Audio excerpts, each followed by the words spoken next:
Sorry about before. I just wasn't expecting to see you so soon. So you didn't think it was appropriate to say hello or ask how I was? Well, truth is, now that I'm going to be living here, it'd be great if we could be friends. But that's all it can be.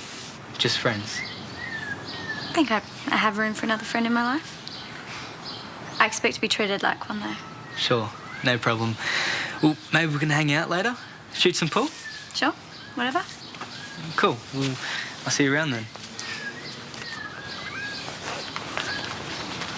See ya. Bye.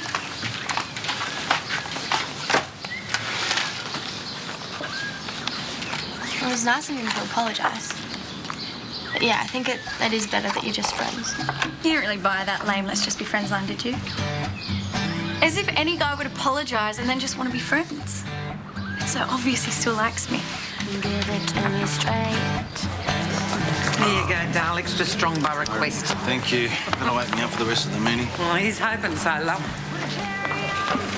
Oh, jeez. You okay? Yeah, sorry. I'm all over the shop. Yeah, I was going to come and see how you were doing. You must be missing Kirsty, right? Well, I would if I wasn't so consumed with Melody. Oh. Yeah, I'm sorry to hear that. Yeah, well, just being a bit of a nightmare at the moment. My tolerance level's getting lower and lower. Just had an argument with her just then. You mind if I ask what the problem is? To be honest, I'm really not quite sure. I mean, one minute she's fantastic, the next minute she's Linda Blair out of The Exorcist. She's pushing my buttons to get a rise out of me. Well, you think she's doing it on purpose? I don't know. It seems to be the only time she takes notice of me is when I yell at her. You know, if you think about her background, Christine kept her on such a tight leash. She subjected her to rigid discipline, right? Yeah. Maybe she's so used to that sort of parenting that she equates it with love and care. Well, that's why she escaped from there in the first place, to come and live with us. Yeah, well, she was pushed too far, obviously, but maybe it's a subconscious need, something she's not aware of. Well, I do see enough kids at school acting up, crying out for attention. So you think Melody's kind of doing the same? I don't know, but you know, maybe in her mixed-up mind, she only thinks you really care about her unless you're coming down on her like a ton of bricks. Hey. Hey. You care for a game? Yeah? Okay, well, I'll head off. You promised to help me with the cake. Get. I'll be there. You didn't really mean the whole we can only be friends thing, did you? Yeah, Rubes, I did. But why? We're so great together. How can you deny that? I had a good time with you.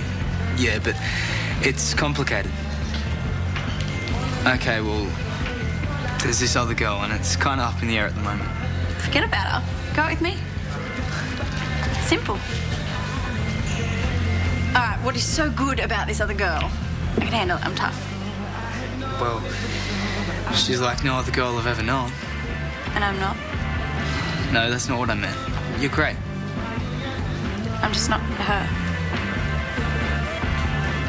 We've had some really positive responses to your article. Yeah? Look, that's great. Everyone's whole vibe. To be honest, I'm just grateful that you managed to publish it pretty much intact. Is that what your issue was with the previous editor? You could say that. Okay, look, honestly, I think that Gavin found his ethics in a sewer. He would change and sensationalise entire stories, and frankly, in the end, I couldn't take it anymore. Well, Gavin's way certainly isn't my way. I'm looking to change the paper's image and get back to some proper, engaging, meaty journalism. And that hasn't gone down too well with some of the stuff. Right. And bottom line, I've had to let some people go. That's left a few openings.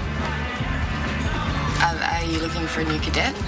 No, I'm looking for a features writer. Preferably someone with some photo skills. And based on what you wrote about this cancer cluster and the photos you've taken in the past for the paper, the job's yours, if you want it. You think Rachel's onto something? Well, the more I think about it, the more it starts to make sense.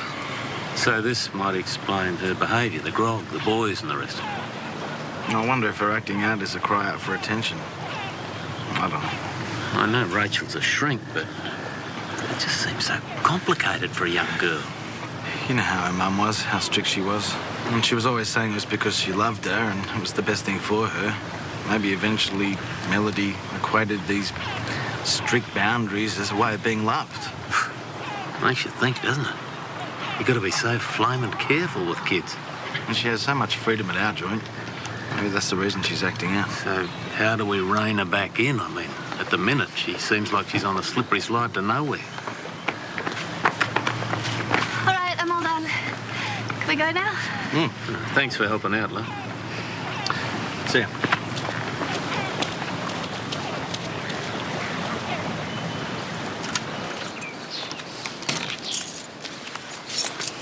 I might head off. Why don't you stick around? Wouldn't I just bore you to tears if I did that? Rubes, I only told you about Freya because you said you wanted to know. And because I wanted to be honest about things. Yeah, I know. It doesn't mean things don't still suck. Well, come on, stay. We can listen to some music and just chill.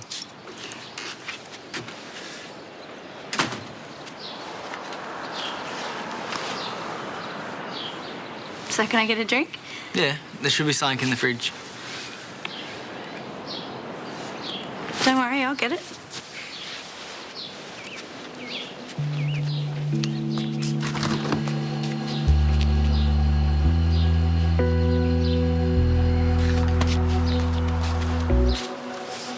When did you say the others would be home? Tony's showing Hugo the ropes at the bar, and I think Rachel's gone to the movies. That's right, with Leah. So we have the place to ourselves for a while then? Yeah, why?